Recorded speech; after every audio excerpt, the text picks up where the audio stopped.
요한복음 11장 1절부터 4절입니다.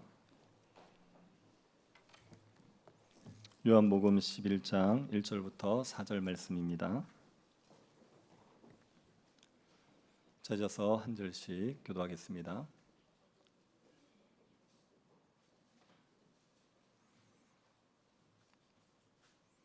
찾았으면 교도하겠습니다. 어떤 병자가 있으니 이는 마리아와 그 자매 마르다의 마을 베다니에 사는 나사로라. 이 마리아는 향유를 주께 붓고 머리털로 주의 발을 닦던 자요, 병든 나사로는 그의 오라버니더라. 예, 그 누이들이 예수께 사람을 보내어 이르되 주여 보시옵소서, 사랑하시는 자가 병들었나이다 하니 예수께서 들으시고 이르시되 이 병은 죽을 병이 아니라 하나님의 영광을 위함이요 하나님의 아들이 이로 말미암아 영광을 받게 하려 함이라 하시더라. 아멘. 5가지 사랑의 언어라는 책이 있습니다. 이 책은 인간관계를 잘 맺고 싶은 사람들이 필수적으로 봐야 되는 책입니다. 혹시 특별히 연애를 하거나 아니면 결혼 생활을 잘하고 싶다, 그런 분들은 이 책을 꼭 볼 필요가 있지요. 이 책은 사람들에게 사랑의 언어가 있다고 이야기를 합니다. 사람들이 사랑을 표현할 때 자기 나름대로의 언어를 가지고 표현을 한다는 거지요. 그래서 사랑의 언어를 이해해야지 저 사람이 나를 사랑하는구나, 또 그 사람에게 내 사랑을 전달하는 것, 이것을 할 수 있다는 겁니다. 사람들이 사용하는 사랑의 언어를 5가지로 이 책에서는 설명하고 있습니다. 첫 번째는 인정하는 말입니다. 넌 참 예쁜 사람이야, 넌 참 괜찮은 사람이야, 넌 훌륭한 사람이야, 그렇게 인정을 해주는 거죠. 그게 사랑의 언어가 되는 겁니다. 그래서 사랑을 인정하는 말을 사랑의 언어로 생각하는 사람은 누군가를 사랑하면 자꾸만 칭찬을 해줘요. 그 사람이 괜찮다, 좋다, 이런 얘기를 자꾸 해주는 겁니다. 그리고 또 그런 인정을 받으면 내가 사랑을 받고 있다, 이렇게 느끼게 되는 겁니다. 그리고 두 번째는 함께하는 시간입니다. 함께하는 시간이 사랑의 언어인 사람들이 있습니다. 그래서 누군가를 사랑하면 같이 있어주는 거죠. 장래가 터졌다 그러면 가서 같이 시간을 보내주는 겁니다. 그러면 이제 사랑을 표현하는 겁니다. 또 함께 있어주면 내가 사랑받고 있다고 느끼는 사람들이 있습니다. 그리고 세 번째는 선물입니다. 선물을 해주면은 그러면 사랑을 표현하는 거고 받는다고 생각하는 거죠. 뭐 인정하는 말 아무리 해줘도 소용없고 그냥 작고 반짝이는 거, 그거 하나 딱 줘야 되는 거예요. 그래야지 이제 사랑하는구나, 이렇게 되는 그런 사람들이 있을 수 있습니다. 그리고 또 네 번째는 봉사를 해주는 겁니다. 그 사람을 사랑하면 그 사람을 잘 섬겨주는 겁니다. 필요한 거 주고 또 필요한 거 챙겨주고, 이런 걸 잘하는 거죠. 그게 사랑을 표현하는 거예요. 그리고 다른 사람들이 나를 섬겨주면 내가 정말 사랑받는다고 느끼는 사람들도 있습니다. 그리고 5번째가 스킨십입니다.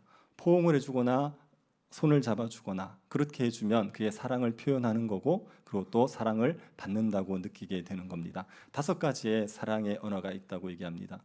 이런 걸 확인하면 안 되는데 한번 물어보죠. 다시 한번 정리해 봅시다. 첫 번째가 뭐라고요?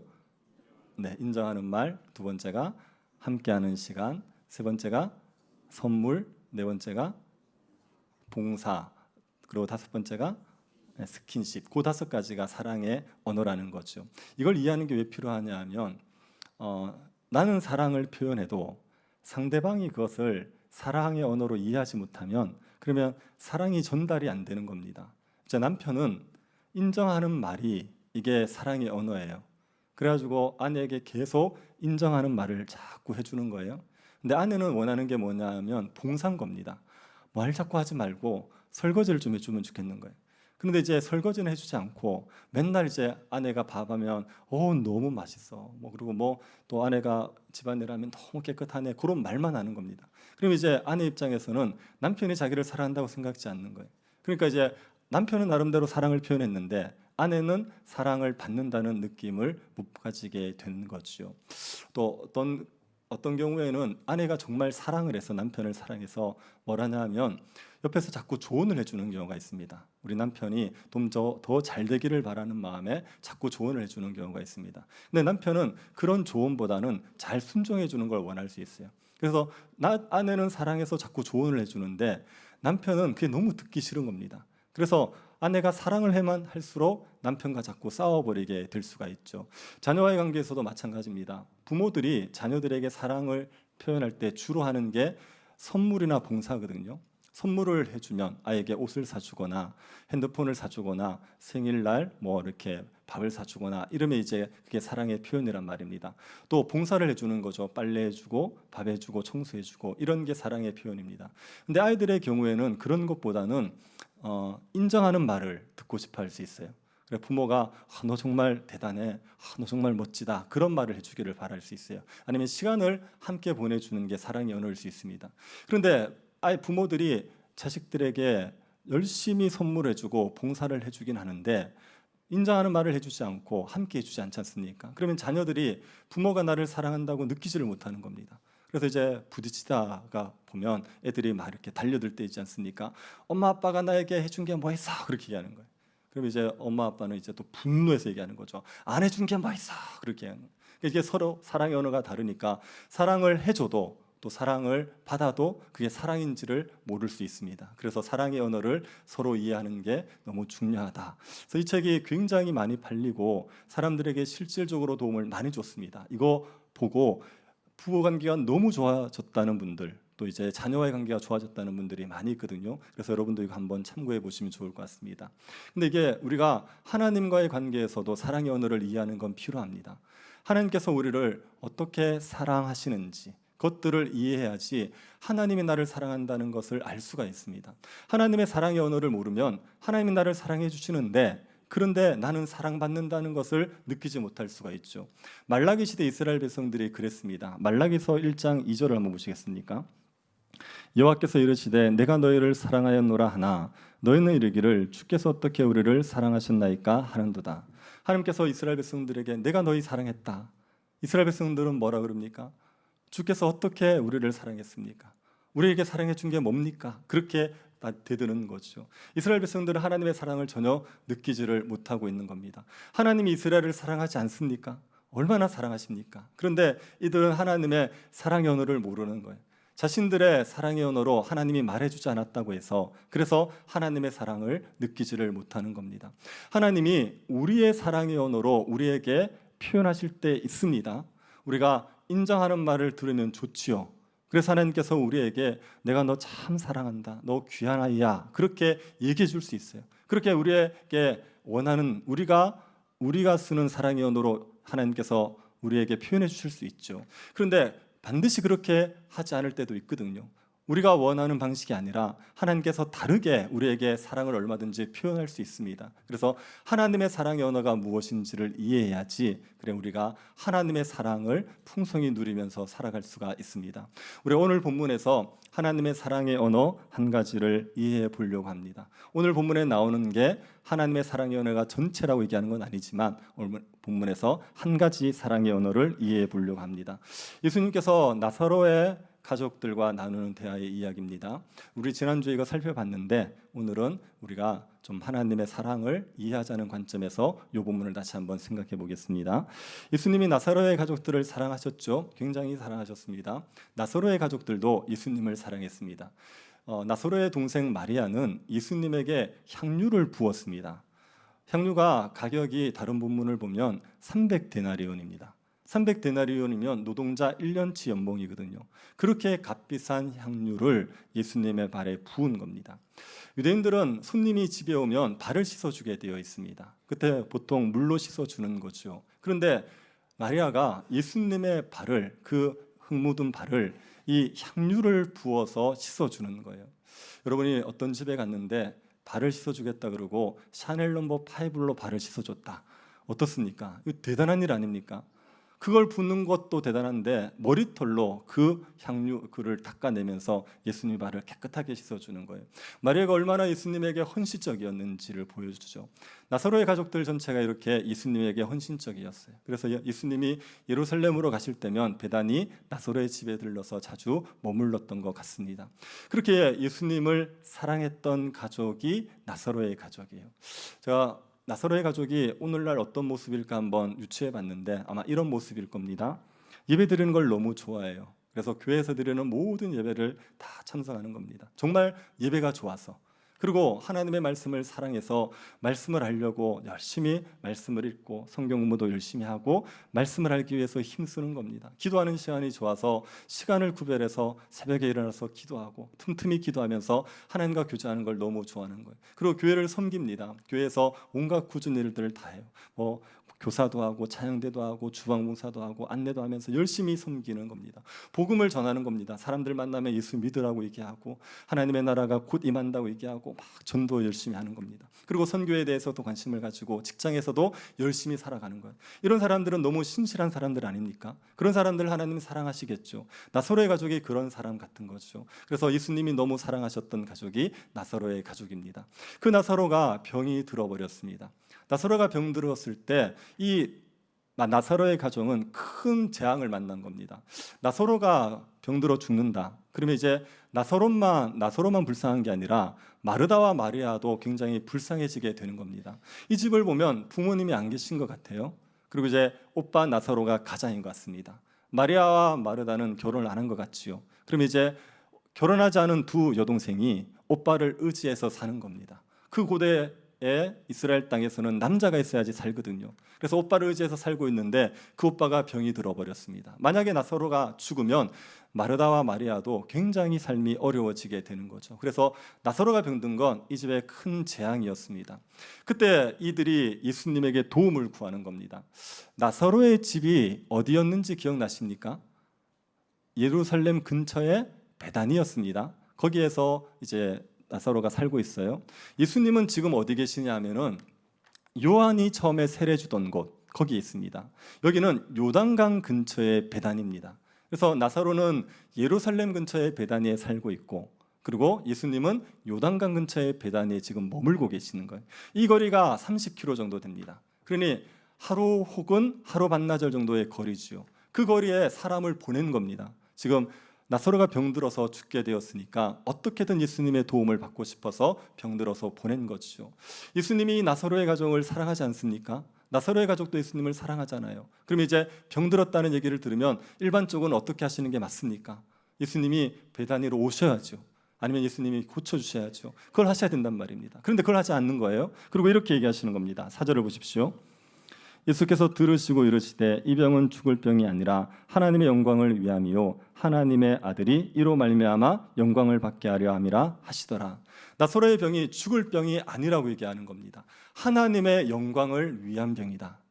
하나님의 아들이 영광을 받게 할 병이다. 이렇게 얘기했습니다. 이 말씀은 날 때부터 맹인된 사람에게도 하셨던 말씀입니다. 날 때부터 맹인된 사람을 보고 제자들이 묻죠. 누구의 죄 때문입니까? 부모입니까? 이 사람입니까? 예수님은 그게 아니다. 하나님의 영광을 위해서 이 사람이 날 때부터 맹인이 된 거다. 그렇게 얘기했죠. 나사로의 병도 그런 병이라는 겁니다. 하나님의 영광을 드러낼, 하나님의 아들을 통하여서 하나님의 영광이 나타날, 그래서 하나님도 영광 받으시고 아들도 영광 받을 그럴 병이라고 이야기를 하시는 거예요. 그리고 가지를 않는 겁니다. 나사로에게서 보냄받은 사람이 이 이야기를 듣고 그냥 돌아간 거 아닙니까? 그리고 이제 나사로의 가족들에게 예수님 말씀을 전했겠지요. 나사로의 가족들이 예수님 말씀을 들었을 때 어땠겠습니까? 좀 섭섭하지 않았겠습니까? 예수님께서 고쳐줄 걸 기대했는데 안 고쳐주니까 섭섭하지 않았겠습니까? 예수님이 굳이 이 예루살렘 근처 베다니 나사로의 집까지 올 필요 없습니다. 안 오셔도 괜찮아요. 예수님이 그냥 거기에서도 얼마든지 고칠 수 있지 않습니까?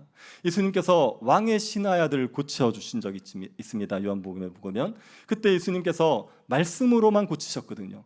왕의 신하는 자기 아들이 낳았다는 말씀만 믿고 갔더니 나아 버린 겁니다. 그리고 예수님이 백부장의 하인을 고칠 때도 직접 안 가셨어요.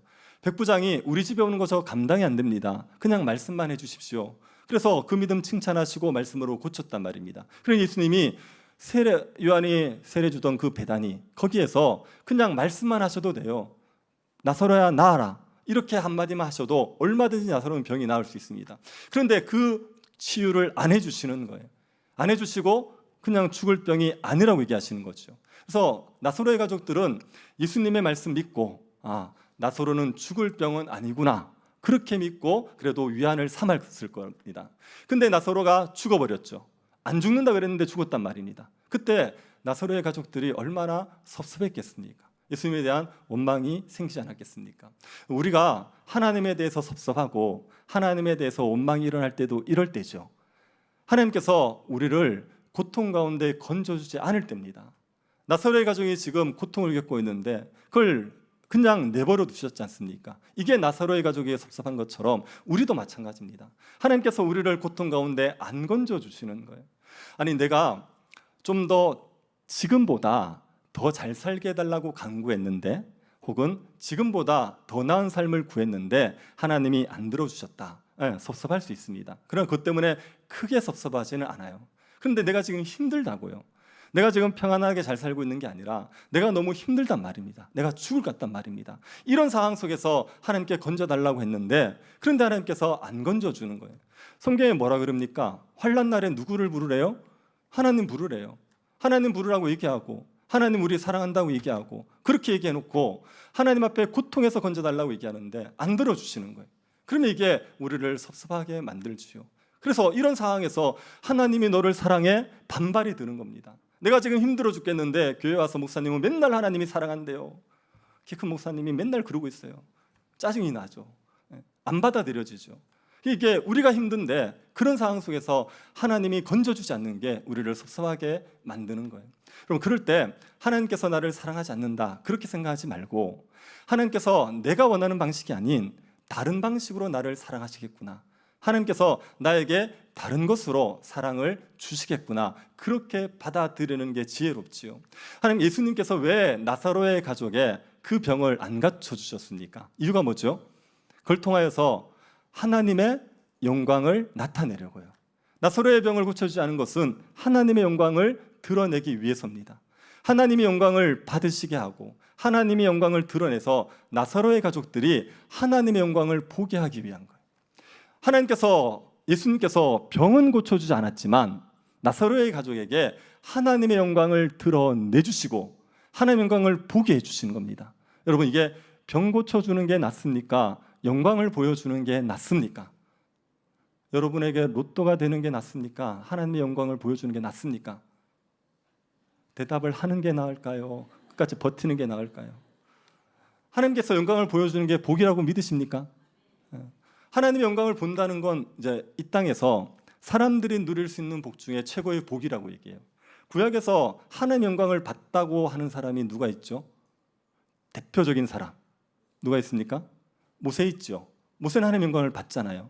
모세가 언제 하나님의 영광을 보냐 하면 이스라엘 백성들이 금송아지 숭배하고 나서 그 이후에 하나님의 영광을 보죠. 이스라엘 백성들이 금송아지를 숭배했어요. 그 때문에 하나님이 다 죽이려고 그랬습니다. 근데 모세가 중재 기도를 하고, 그리고 하나님께서 이스라엘 백성들을 용서해 주셨습니다. 그런데 하나님이 이스라엘 백성들에게 내가 너희들과 함께 가나안 땅에 가지 않겠다는 거예요. 가나안 땅은 주겠다. 가서 거기서 풍요롭게 살긴 해주겠지만 나는 너희들과 함께 하지 않겠다. 그렇게 얘기하시는 겁니다. 그걸 듣고 이스라엘 백성들이 하나님 앞에서 애통합니다. 그리고 단장품을 제하고 하나님 앞에 긍휼을 구해요. 그랬더니 하나님께서 그리고 모세는 그 이스라엘 백성들의 진을 떠나서 따로 기도처를 하나 만듭니다. 거기에 가서 하나님 앞에 기도하고 여호와를 앙망하는 자들이 함께 모세와 같이 기도했어요. 그랬더니 하나님께서 마음을 돌이키셨어요. 그래서 이스라엘 백성들과 함께 가겠다고 약속을 해주십니다. 하나님께 그 약속을 받고 나서 모세가 거기서 그치지 않아요. 그리고 나서 뭘 구하냐면 하나님의 영광을 보여주십시오, 그렇게 기도합니다. 로이드 존즈 목사님이 이 부분을 해석하면서 이 기도는 인간이 구할 수 있는 최고를 구하는 거라고 얘기했어요. 하나님의 영광을 보여달라는 건 인간이 구할 수 있는 최고로 큰 걸 구하는 거다. 하나님께서 그 기도를 들어주지 않습니까? 그래서 모세에게 하나님의 얼굴을 보여주진 않습니다. 하나님의 얼굴을 보여주면 살짝 없기 때문에. 그래서 모세에게 하나님의 등을 보여줬어요. 그래서 모세는 하나님의 등을 본 사람입니다. 하나님의 영광을 본 겁니다. 그 영광을 보여준 게 정말 복이에요. 그 영광을 봤다는 건 복 중의 복이라고 얘기할 수 있는, 정말 인간이 이 땅에서 누릴 수 있는 복 중에 정말 큰 복입니다. 하나님의 영광을 보지 않습니까? 그러면 거기가 천국이 되어버립니다. 그 삶의 자리가 어떻든지 간에 하나님의 영광을 딱 봐버리면 그 자리가 천국이 됩니다. 예수님이 십자가를 지시기 전에 제자들에게 변화산을 데리고 가시고 나서 거기에서 영광스러운 모습으로 바뀐 적이 있죠. 그래서 옷이 빨래한 사람이 희귀할 수 없을 정도로 흰 옷이 되고 빛이 막 나는 겁니다. 모세와 엘리야가 와서 예수님과 같이 얘기를 하는 거예요. 이걸 딱 보고 베드로가 뭐라 그러니까 초막을 짓겠다는 거예요. 여기 초막 3개 짓겠습니다. 왜요? 여기가 좋사오니. 여기 너무 좋다는 겁니다. 아니 그게 하나님의 나라거든요. 그러니까 거기가 너무 좋으니까 여기 계속 살고 싶습니다. 초막 3개 지을 테니까 예수님, 모세, 엘리야 자기들은 어디 살죠? 3개 짓고 여기서 계속 살겠다는 거예요. 그렇게 얘기할 정도로 그 예수님으로 말미암아 하나님의 영광을 보니까 너무 좋았던 거예요. 그래서 하나님의 영광을 보지 않습니까? 내가 살고 있던 자리가 어디든지 거기가 분명 천국이 되어버리는 거예요. 그리고 하나님의 영광을 보면 절망적인 사람들이 일어나요. 삶에 소망이 없고 너무 힘들었던 사람들, 그 사람들이 하나님의 영광 딱 봐버리면 일어나 버립니다. 이사야 선지자가 성전에서 하나님의 영광을 본 적이 있습니다. 그때가 언제냐면 우시 왕이 죽을 때예요. 우시 왕은 유다를 52년을 통치했습니다. 52년 동안 그냥 나쁜 정치를 한 게 아니라 너무 정치를 잘했어요. 나라를 너무 잘 다스렸어요. 그래서 유다를 부강하게 만들었던 왕입니다. 우시아 왕은 유다 백성들에게 아버지 같은 존재예요. 너무나도 의지가 되는 존재였습니다. 그런데 그 우시아 왕이 죽어버렸어요. 왕을 잃은 겁니다. 그 상실감이 너무 컸었을 때 그때 이사야가 성전에서 하나님의 영광을 본 거죠. 인간 왕을 잃어버리고 나서 온 땅의 왕이신 하나님의 영광을 딱 봐버렸어요. 그래서 그 상실감에 빠져있지 않고 이사야가 하나님의 선지자로서 말씀을 전하는 사역을 힘있게 감당하게 되는 겁니다. 에스겔도 바벨론의 포로로 잡혀갔습니다. 그 25살의 나이에 그 한참 청년의 때 그 바벨론의 포로로 잡혀갔습니다. 나라가 망했습니다. 바벨론에 포로되어 있습니다. 그 청년들에게 무슨 소망이 있겠어요? 근데 그 바벨론의 그발 강가에서 에스겔이 하나님의 영광을 보는 거예요.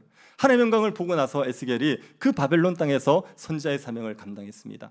절망 가운데 있는 사람들, 아무 소망이 없다고 말하는 사람들, 그 사람들이요 하나님의 영광을 보면 일어나 버려요. 그 절망을 딛고 소망 가운데 힘있게 살아갈 수 있게 되는 겁니다.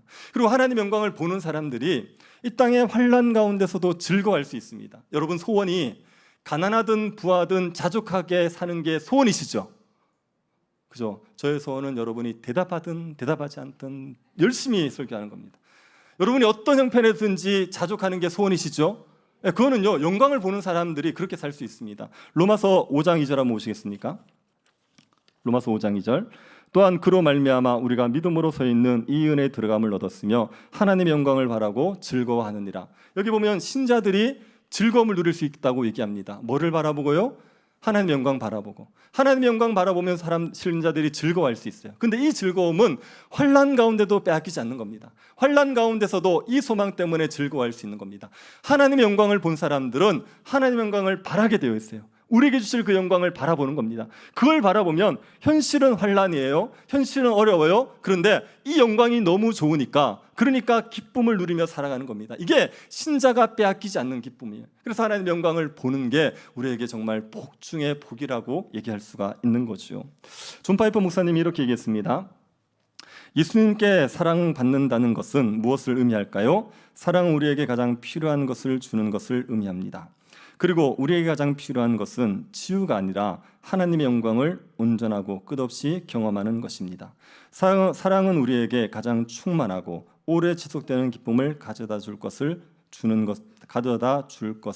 것을 의미합니다. 그렇다면 그것은 무엇일까요? 무엇이 당신에게 온전하고 영원한 기쁨을 줄까요? 이 본문의 대답은 분명합니다. 예수 그리스도 안에서 하나님의 영광을 보고 감탄하고 경이롭게 여기고 맛보는 하나님의 영광이 당신의 영혼에 계시되는 것입니다. 누군가 당신과 당신의 형제에게 그것을 주기 위해 죽거나 당신의 형제가 죽도록 내버려 두는 것을 기꺼이 한다면 그는 당신을 사랑하는 것입니다. 사랑은 가장 좋은 것을 주는 겁니다.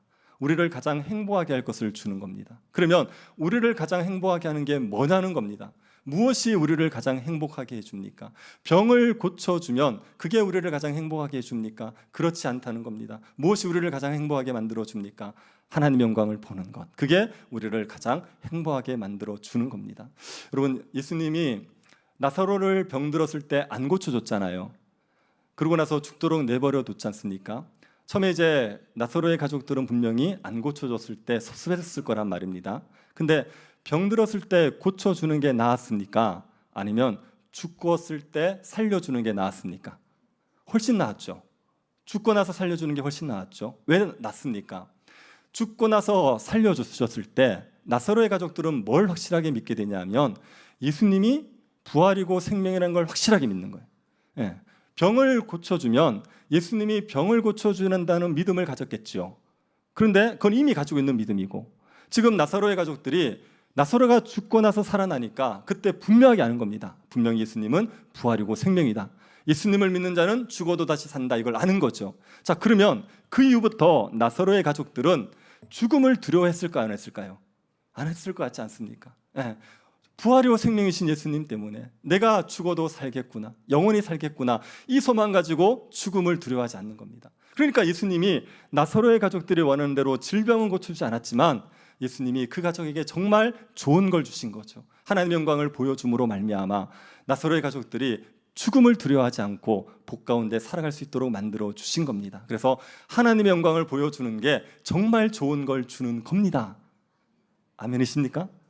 네, 그러면 우리가 하나님의 영광을 어떻게 볼 수 있죠? 하나님의 영광을 보는 방법은 무엇입니까? 이렇게 눈 감고 기도 열심히 하면 뭔가 보입니까? 빛 가운데 뭔가 나타나면 하나님의 영광을 보는 겁니까? 그렇게 얘기하면 신비주의로 가버리는 거고, 하나님의 영광을 본다고 말할 때요, 예수 그리스도를 통해서 하나님의 영광을 보는 겁니다. 예수님이 나사로의 병을 이렇게 얘기했어요. 이 병은 죽을 병이 아니다. 그러고 나서 하나님의 영광을 위함이다. 그리고 하나님의 아들이 이로 인하여 영광을 받게 하기 위함이라고 얘기했어요. 그래서 이 병을 통하여서 하나님의 영광을 받으시는데, 하나님의 아들이신 예수 그리스도를 통하여서 하나님의 영광을 받으시고 자신도 영광을 받게 될 거라고 얘기하는 겁니다. 그래서 하나님의 영광이라는 건 예수 그리스도를 통하여 드러나게 되어 있습니다. 고린도 후서 4장 6절에 이렇게 말하고 있습니다. 어두운 데 빛이 비치라 말씀하셨던 그 하나님께서 예수 그리스도의 영광에 있는 하나님의 영광을 아는 빛을 우리 마음에 비추셨느니라. 하나님의 영광을 아는 빛을 우리 마음에 비추시는데 그 영광은 누구 얼굴에 있다고요? 예수 그리스도의 얼굴에 있다고요. 예수 그리스도의 얼굴에 있는 하나님의 영광입니다. 예수 그리스도가 하나님의 영광을 드러내시는 분이에요. 히브리서 1장 3절에서는 예수 그리스도가 하나님의 영광의 광채라고 얘기했습니다. 하나님의 영광의 본체여 형상이라고 얘기했습니다. 그래서 예수 그리스도에게서 우리는 하나님의 영광을 보기 때문에 우리가 예수 그리스도를 알면, 예수 그리스도의 그 영광을 알면 그게 하나님의 영광을 보는 겁니다. 더 쉽게 얘기하면 예수 그리스도가 하나님의 아들이시고 그분이 나를 위해서 십자가에서 죽으시고 부활하셨다는 사실, 이 복음이 믿어지면 그게 하나님의 영광을 보는 거예요. 그 사람이 하나님의 사랑을 받는 게 되는 겁니다. 로마서 5장 5절에 보면 이런 말씀이 있습니다. 소망이 우리를 부끄럽게 하지 아니함은 우리에게 주신 성령으로 말미암아 하나님의 사랑이 우리 마음에 부은 바 됨이니. 우리가 소망을 가지죠. 부활의 소망을 가집니다. 그런데 그 소망이 우리를 부끄럽게 하지 않습니다. 그 소망이 안 이루어지는 일이 없단 말입니다. 왜 그렇습니까? 성령으로 말미암아 하나님의 사랑이 우리 마음에 부어졌기 때문에 그래요. 하나님이 우리를 사랑하세요. 그 하나님의 사랑이 누구로 말미암아 부어지냐면 성령으로 말미암아 우리에게 부어지는 겁니다. 이거는 주관적인 체험이에요. 하나님 나를 사랑한다는 걸 내가 주관적으로 느끼는 겁니다. 그 주관적인 체험을 누가 주시느냐? 성령께서 우리에게 주시는 겁니다. 성령께서 우리에게 어떻게 하나님의 사랑을 부으십니까? 로마서 5장 8절을 보십시오. 우리가 아직 죄인 되었을 때 그리스도께서 우리를 위하여 죽으심으로 하나님께서 우리에 대한 자기의 사랑을 확증하셨느니라. 하나님이 우리를 사랑하시는데 그 사랑을 무엇으로 확증하셨습니까? 예수님을 십자가에 죽이심으로. 우리를 위해서 예수님을 십자가에 죽게 한 게 하나님이 우리를 사랑한다는 걸 확증한 거예요. 여러분, 이거는 객관적인 사건입니다. 우리가 받아들이든 받아들이지 않던 이거는 객관적인 사건이에요. 하나님이 우리를 사랑하셔서 예수님을 십자가에 못 박아 죽이셨습니다. 이 객관적인 사건이 나에게 믿어지면 내가 주관적으로 하나님의 사랑을 확신하게 되어 있는 거예요. 십자가가 나를 위한 하나님의 사랑이다. 하나님께서 나를 사랑해서 아들을 죽이셨다. 이 사실이 내 마음에 받아들여지는 순간, 내 마음에 믿어지는 순간 하나님의 사랑이 나의 마음에 부어지는 겁니다. 그러면 이 십자가, 객관적인 사건인 십자가를 내 마음에 믿어지게 하는 역할을 누가 하시는 겁니까? 그걸 성령께서 하시는 거예요. 그래서 성령으로 말미암아 우리에게 하나님의 사랑이 부어진다고 이야기를 하는 겁니다. 우리가 하나님의 사랑을 십자가를 통하여서 알 때, 십자가를 통하여서 하나님의 사랑을 자꾸 확신하게 될 때, 그때 우리가 하나님의 영광을 보는 겁니다. 나를 위해서 하나님께서 아들을 보내셨고 그 아들이 나를 위해서 십자가에서 죽으셨구나. 그 십자가의 사랑이 나에게 깨달아지고 알아지고 풍성해질 때 우리는 하나님의 영광을 본다고 이야기를 하는 겁니다. 그래서 하나님의 영광을 보는 것을 이상하게 신비한 체험으로 하는 것으로 생각하지 마시고, 십자가가 믿어지는 것, 십자가가 이해되어지는 것, 십자가를 더 풍성히 알게 되는 것, 이게 하나님의 영광을 보는 겁니다. 그래서 그 십자가를 볼 때마다, 그 십자가로 하나님의 사랑을 알 때마다 우리가 말할 수 없는 기쁨을 누리고 말할 수 없는 영광을 누리게 되는 것이죠. 여러분, 그래서 고통이 오지 않습니까? 고통이 오고 하나님께서 그 고통에서 안 건져주세요. 그러면 그때 무슨 생각을 하시냐면, 하나님이 나에게 영광을 보여주시겠구나, 하나님께서 나에게 십자가의 사랑을 알게 해주시겠구나, 하나님께서 나에게 그 십자가에 하나님의 사랑을 깨닫게 하시겠구나, 그렇게 생각하시고 그 십자가를 바라보시고 묵상하시면 됩니다. 그러면 하나님께서 주시는 영광을 누리면서 살아갈 수가 있지요. 조니 에릭스 타다라는 자매가 있습니다. 이 자매가 굉장히 운동을 좋아하는 자매예요. 그래서 활동적으로 움직이던 자매인데 어느 날 호수를 가서 수영을 하려고 하다가 다이빙을 했는데 그만 바위에 머리를 부딪혀 버렸어요. 그래서 목이 부러지면서 전신마비가 되어버렸습니다. 그 젊은 나이에 전신마비 환자가 되었습니다. 너무너무 죽고 싶은 겁니다. 죽고 싶은데 자기 힘으로 죽을 수가 없어요. 그래서 친구에게 제발 나에게 약을 먹여서 나를 죽게 해달라고 애원을 해요. 근데 친구가 그걸 들어줄 수 있습니까? 친구 안 들어주죠. 그러니까 자기가 혼자 죽지도 못한다는 사실 때문에 더 절망하는 거예요. 이건 죽고 싶어도 죽지도 못한다, 그 생각 때문에 너무 괴로운 거예요. 그래서 마음의 고통과 또 분노, 원한, 불평 가득 담아서 거기서 병상에서 3년을 지냈어요. 지옥 같은 삶을 살았습니다. 근데 자기의 너무 친한 친구가 수시로 와서 자기에게 격려를 해줬는데 어느 날 이 친구가 와서 얘기를 하는 거예요. 그러면서 얘기하다가 그냥 이렇게 무심결에 던진 말이 뭐냐 하면, 예수님이 너의 고통을 안다, 이렇게 얘기한 거예요. 네가 지금 전신마비인데 예수님도 그 고통을 알아, 그렇게 얘기한 거예요. 그러니까 이 조니가 무슨 말이냐, 어떻게 예수님이 내 고통을 알아, 그렇게 얘기하니까 이 친구가 예수님의 십자가를 설명한 거예요. 예수님께서도 십자가에 못 박혔을 때 전신마비가 되었다는 거죠. 십자가에 못 박혀서 꼼짝을 못 하잖아요. 그 등에 채찍은 맞았고 얼마나 고통스럽겠습니까? 그런데 뒤척이지도 못하고 마음대로 움직이지도 못하고 꼼짝 못하고 십자가에 매달려 계셨다. 그래서 예수님도 네가 전신마비 겪고 있는 이 고통 아신다, 그렇게 얘기한 겁니다. 근데 그 말을 듣는데 이 조니가 마음에 동의가 되는 겁니다. 맞지 않습니까? 자신의 고통 아무도 모른다고 생각했는데 예수님이 자신의 고통을 겪으신 거예요. 그래서 그 예수님이 자기를 위해서 그 고통을 겪으셨고 하나님께서 예수님을 자기를 위해 보내셨다는 사실에 마음을 연 거예요. 그러고 나서 하나님이 가까워지게 느껴지더랍니다. 하나님이 가까이 있는 것처럼 느껴지고 하나님의 사랑이 마음에 느껴지기 시작한 거예요. 그리고 이 사람이 거기서 일어나 버려요.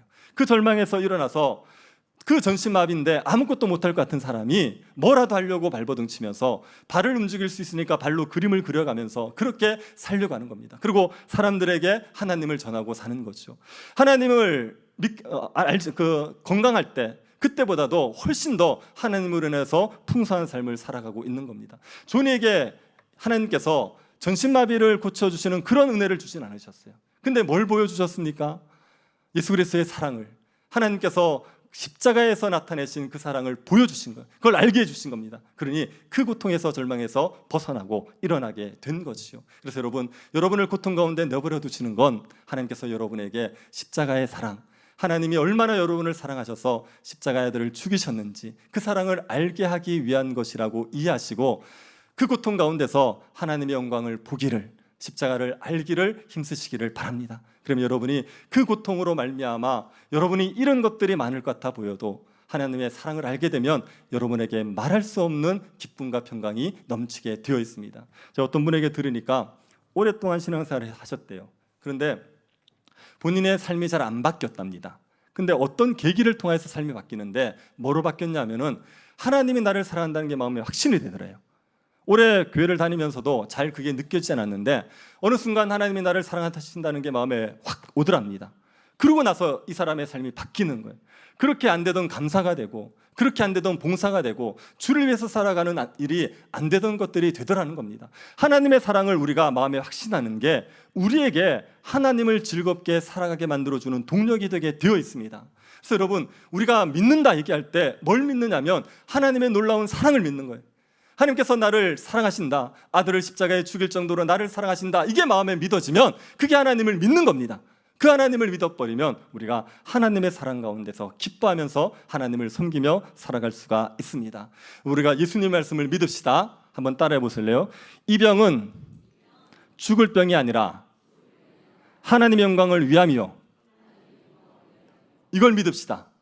내 병은 죽을 병이 아니라 하나님의 영광을 보게 하는 병이다. 내 실패는 망할 실패가 아니라 하나님의 영광을 보게 하는 실패다. 하나님께서 이 아픔을 통하여, 이 고통을 통해서 하나님의 영광을 보게 할 거다. 그 믿음을 가지시고 고난 가운데 하나님의 사랑을 의심하지 마시고 하나님의 사랑을 확신하시기를 바랍니다. 오늘이 맥주감사주일 아닙니까? 전반기 동안 하나님 베푸시는 은혜가 컸겠지요. 그중에 이제 여러분에게 하나님이 소원을 들어주신 것도 있고, 여러분을 고통에서 건져주신 것도 있을 겁니다. 근데 여전히 고통 가운데 여러분을 두신 부분도 있지 않겠습니까? 그럴지라도 이 고통을 통해서 하나님의 영광을 보여주실 거다. 그 믿음 가지고 하나님의 사랑을 의심하지 말고 하나님의 사랑 가운데 범사에 감사하면서 살아가는 주의 백성들이 될 수 있기를 간절히 바랍니다. 자비하신 하나님, 우리에게 은혜를 베풀어 주셔서 감사드립니다. 우리를 고통 가운데 두심은 하나님의 영광을 보여주기 위한 것인 것을 깨달아 알게 하여 주시고, 하나님의 사랑을 의심하지 않는 주의 백성들 되게 하여 주옵소서. 하나님께서 아들을 죽이실 정도로 우리를 사랑하셨음을 확신하고 하나님의 영광을 보며 즐거워하며 살아갈 수 있는 주의 백성들이 되게 하여 주옵소서. 걸어가신 예수님 이름으로 기도드립니다.